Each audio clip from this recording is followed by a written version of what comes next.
You know what's strange about secrets? They have a smell.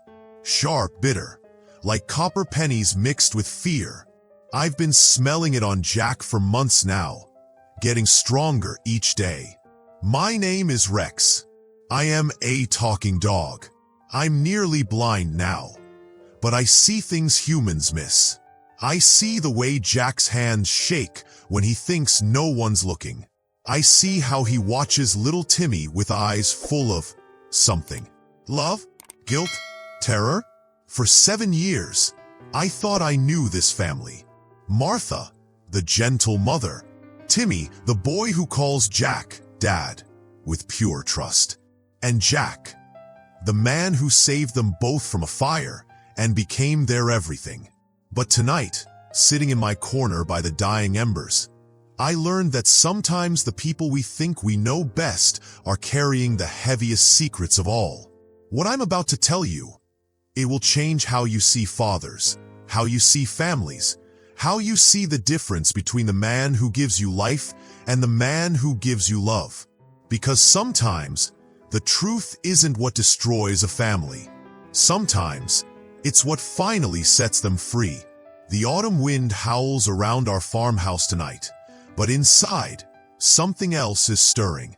Something that's been building for months, ready to break like a dam holding back years of silence. I am Rex, 12 years of loyal service to this farm, with gray creeping through my coat and eyes that barely make out shapes anymore.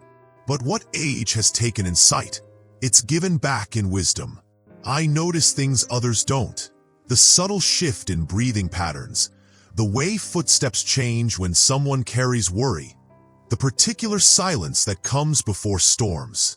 I've watched 3 generations grow up in this house, but none fascinated me quite like these 3 souls who came together through tragedy. 7 years ago, when the Henderson fire lit up the night sky, I knew our lives would change. But I never imagined how completely. Jack arrived at our door like some mythical hero, carrying Martha and 2-year-old Timmy through smoke and ash. Martha's husband, Timmy's biological father, David, didn't make it out. What happened next seemed like the most natural thing in the world. Jack stayed, not just for a few days or weeks, but permanently. He married Martha within 6 months, adopted Timmy, and became the only father the boy would ever remember. But here's what humans don't understand about us dogs. We don't just see actions, we feel intentions. And from the very beginning, something felt careful about Jack's love for Timmy. Our days had rhythm. Jack would rise before dawn. I'd hear his boots on the wooden floor, steady and purposeful. He'd tend the cattle with the dedication of a man who'd found his calling. Martha would fill the kitchen with warmth, her humming floating through the house like a gentle prayer. And Timmy would bound through each day like sunshine given form, dirt on his knees, wonder in his eyes. But I watched the spaces between them, the moments that revealed truth. Jack loved Martha completely. I could smell it on him, warm and steady like fresh bread. When she coughed, his whole body tensed with worry. When she laughed, his face lit up like sunrise. But with Timmy, there was always this invisible line Jack wouldn't cross. He'd start to ruffle the boy's hair, then catch himself. He'd watch Timmy play from the kitchen window, his expression twisted with something I couldn't name. Pride mixed with pain, love tangled with fear. He encouraged the boy, supported him, provided for him, but always from just far enough away to maintain that careful distance. I began to understand that Jack was afraid of something. Not of Timmy, never that, but afraid of getting too close, of claiming something that might not be his to claim. He never called him son, always buddy, or kiddo, or champion. Safe words, distant words. Martha noticed too. I'd catch her watching Jack watch Timmy, questions forming in her eyes that she never voiced. She tried to pull them together. "Jack, come see what Timmy built." Or, "Honey, Timmy wants to show you something." But Jack would find gentle ways to deflect, to appreciate from afar. And Timmy? God, that boy tried so hard. "Dad, watch this," as he climbed higher in the oak tree. "Dad, come see," when he found a perfect skipping stone. "Dad, will you teach me?" About everything from fishing to fixing engines. He craved Jack's attention like plants crave sunlight. Jack would respond. He wasn't cruel, never that. But there was always that subtle holding back, that invisible wall that kept perfect love just out of reach. As months turned to years, I began to worry. Not about Jack's commitment to this family. That was absolute. But about the weight he was carrying, the secret burden that made him stand guard over his own heart. I could smell it on him, that copper-penny fear, growing stronger with each passing season. Something was coming, something that would force all these careful distances, all these unspoken questions into the light. But understanding would come slowly, like dawn breaking over our fields. It would take a letter, a confession, and the wisdom of a child to show us all what family really means. I was napping in my favorite spot by the kitchen door when Martha brought in the mail. But the sharp change in the air, the sudden spike of fear scent, jolted me awake. Jack's coffee mug stopped halfway to his lips as he stared at a thick envelope with official letterhead.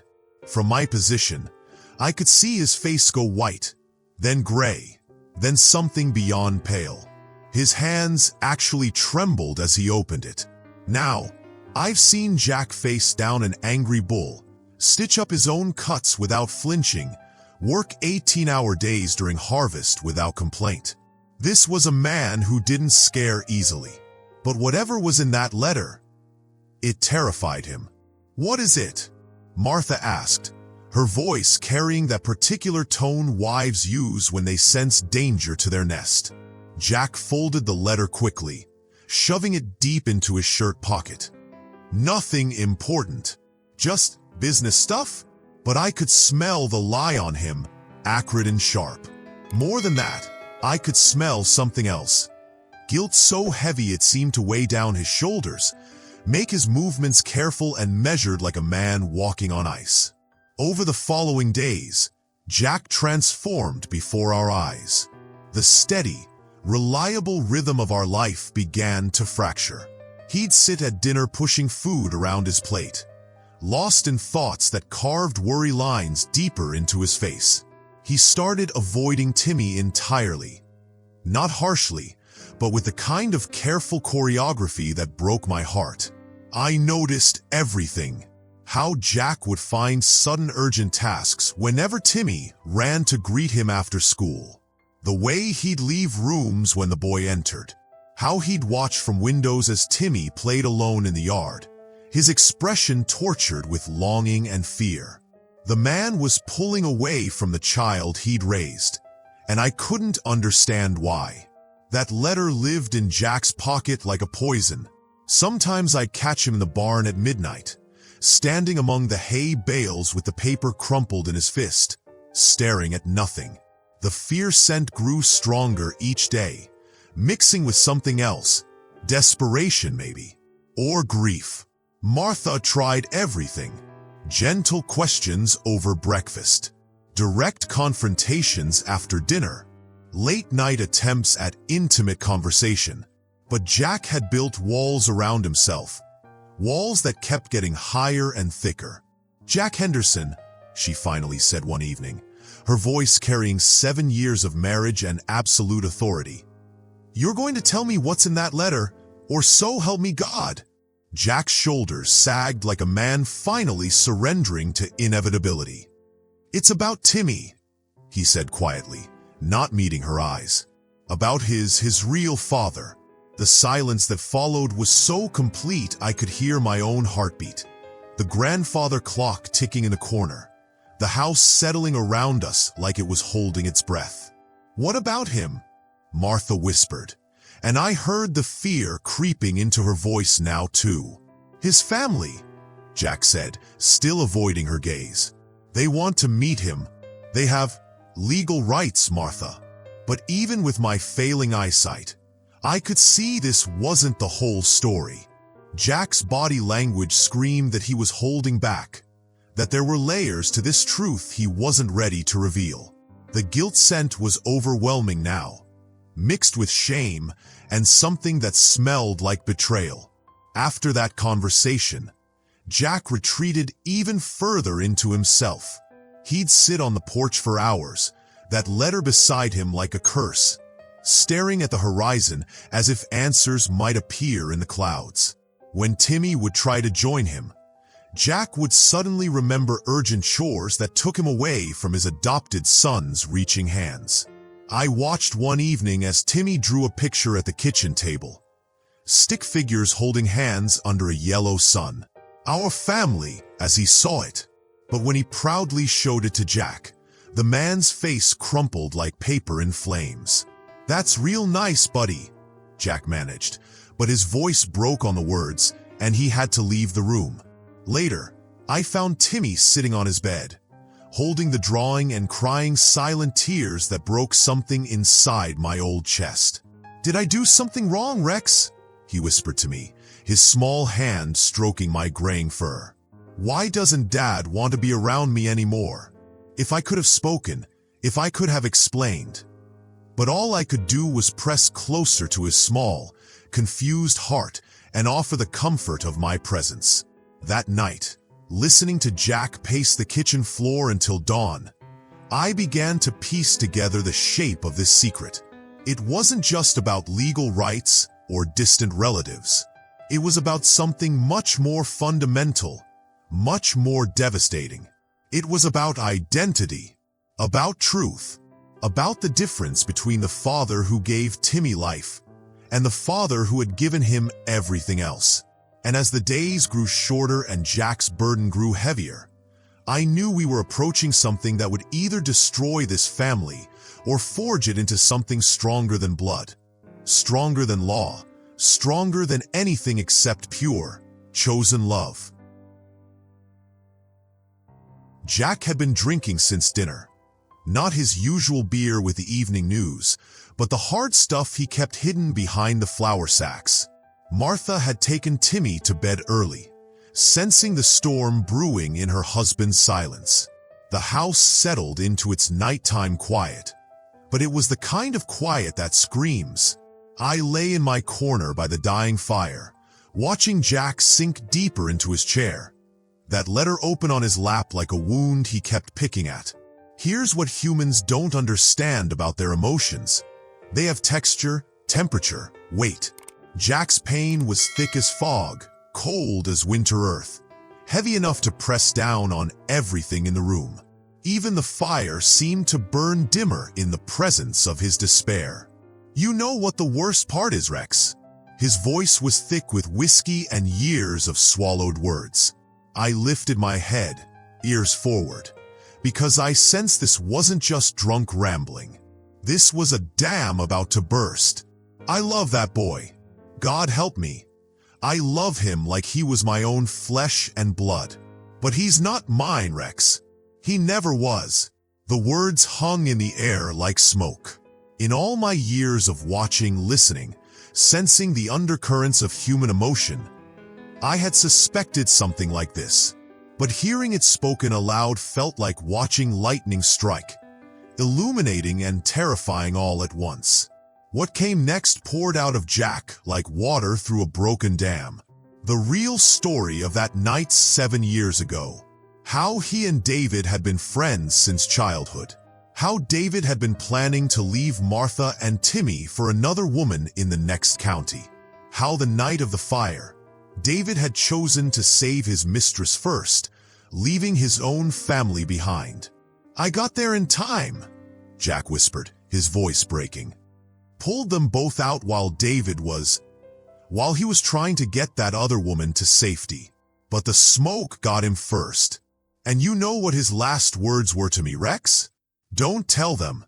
Don't tell them I was leaving.' The betrayal ran deeper than I had imagined. Not just that David had abandoned his family, but that he had died trying to save the woman he'd chosen over them. But the letter, God, the letter made it all worse. It wasn't from David's family wanting to meet Timmy. It was from a lawyer representing that other woman, the one David had died trying to save. She was claiming that David had promised to leave everything to her, that his marriage to Martha was meaningless, that he'd never wanted Timmy. She wants to contest the will, Jack said, staring into the fire like it held answers. Wants to prove that David never loved his son, that he was planning to abandon him anyway. She wants Martha to know what kind of man she married, what kind of father Timmy really had. Now I understood the crushing weight Jack had been carrying. He wasn't just protecting his own secret. He was guarding Martha from the truth about her first husband, protecting Timmy from learning that his biological father had been ready to abandon him. I married her because I loved her, Jack continued, tears cutting tracks through the stubble on his cheeks. But also because that boy deserved a father who would stay, who would choose him every single day. But I'm not his father, Rex. I'm just the man who stayed when his real father wanted to leave. That's when I heard it. The soft creak of the stair that always gave away midnight wanderers. My heart clenched as I saw Timmy's small silhouette in the doorway, barefoot in his pajamas, having heard everything. If I could have barked, if I could have warned Jack somehow. But I was frozen by the magnitude of this moment. A 7-year-old boy had just learned that the father he thought had died a hero was actually a man planning to abandon him. Jack didn't notice at first. He was too lost in his confession, his guilt, his fear of losing the only family he'd ever truly wanted. I don't know what to do, Rex. If I tell Martha the truth about David, it'll destroy her. She still keeps his picture by her bed, still talks about him like he was some kind of saint. But if I don't fight this, that woman might take everything away from them. And Timmy, his voice broke completely. What if he hates me when he finds out I'm not really his father? What if he wants to find David's relatives, his real family?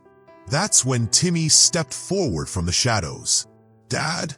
Jack's head snapped up, his face cycling through shock, horror, and something that looked like death. For a heartbeat, nobody moved. The fire crackled, the clock ticked, and I held my breath, waiting to see if this moment would destroy them or save them.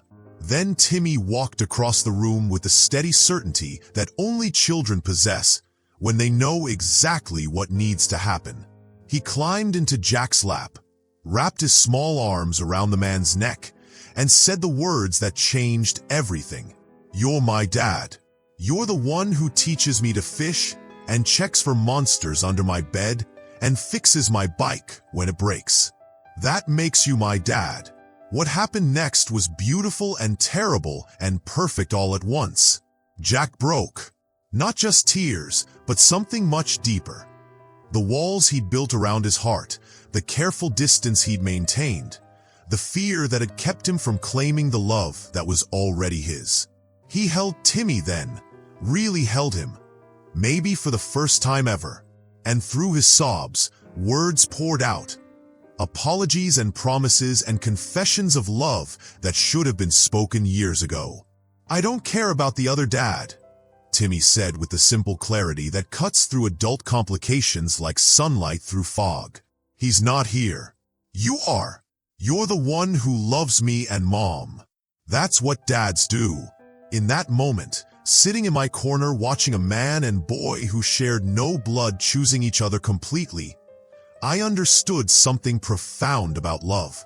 It's not something you inherit or discover or have thrust upon you. It's something you do, day after day, choice after choice.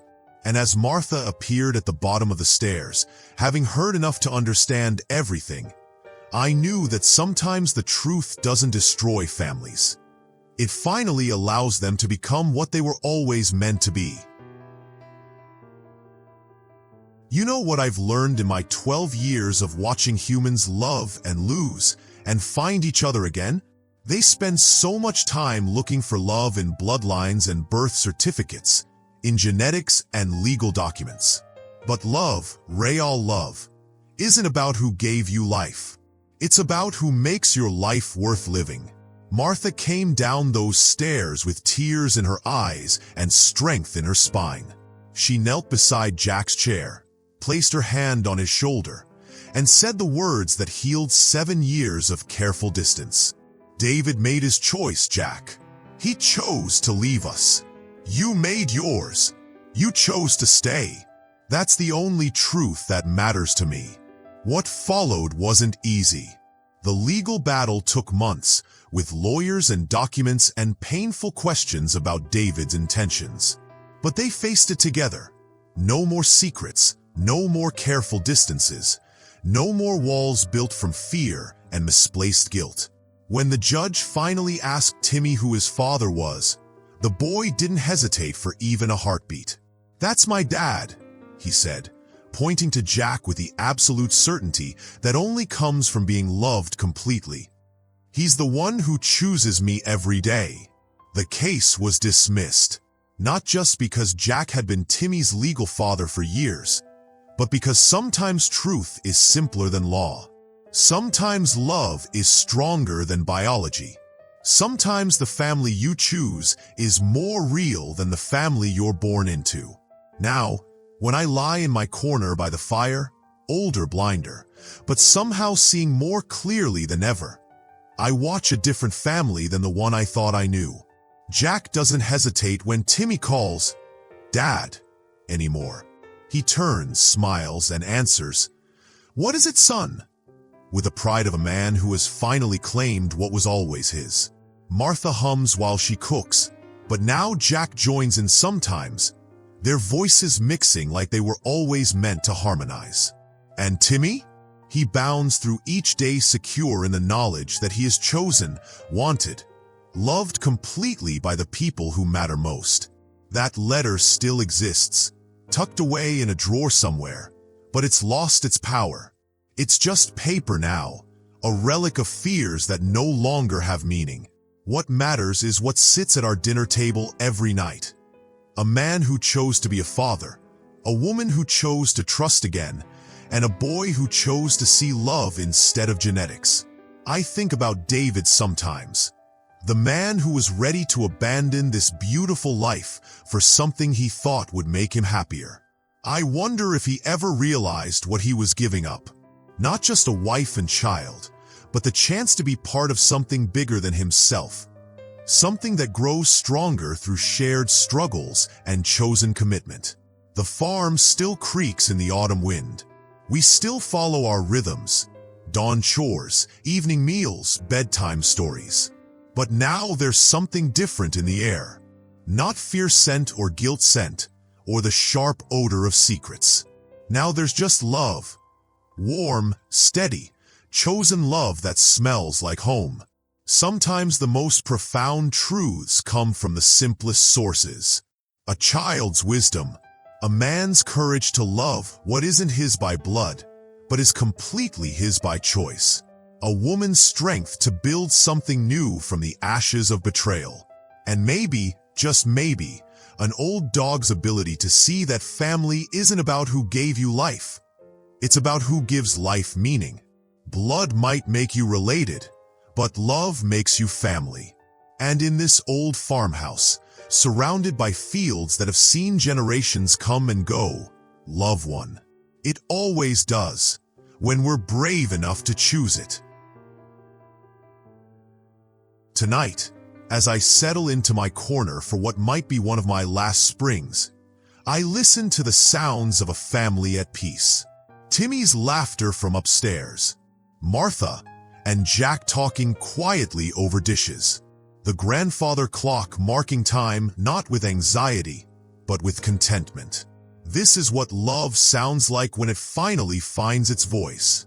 This is what family looks like when it's built on choice instead of chance. And I am grateful to have witnessed this truth, grateful to have been part of this story, grateful to know that somewhere in this complicated world, 3 people found each other and decided that love was enough. If you're listening to this and you're someone who chooses to love, whether you're a step-parent, an adoptive parent, a mentor, or simply someone who stays when leaving would be easier, know this: your choice matters. Your love matters. You matter. And if you're someone who has been chosen, who has been loved not because someone had to, but because someone wanted to, then you know the most beautiful truth of all. The best families aren't born. They're made one choice at a time, one day at a time, one moment of love at a time. Subscribe here and never miss another story that inspires,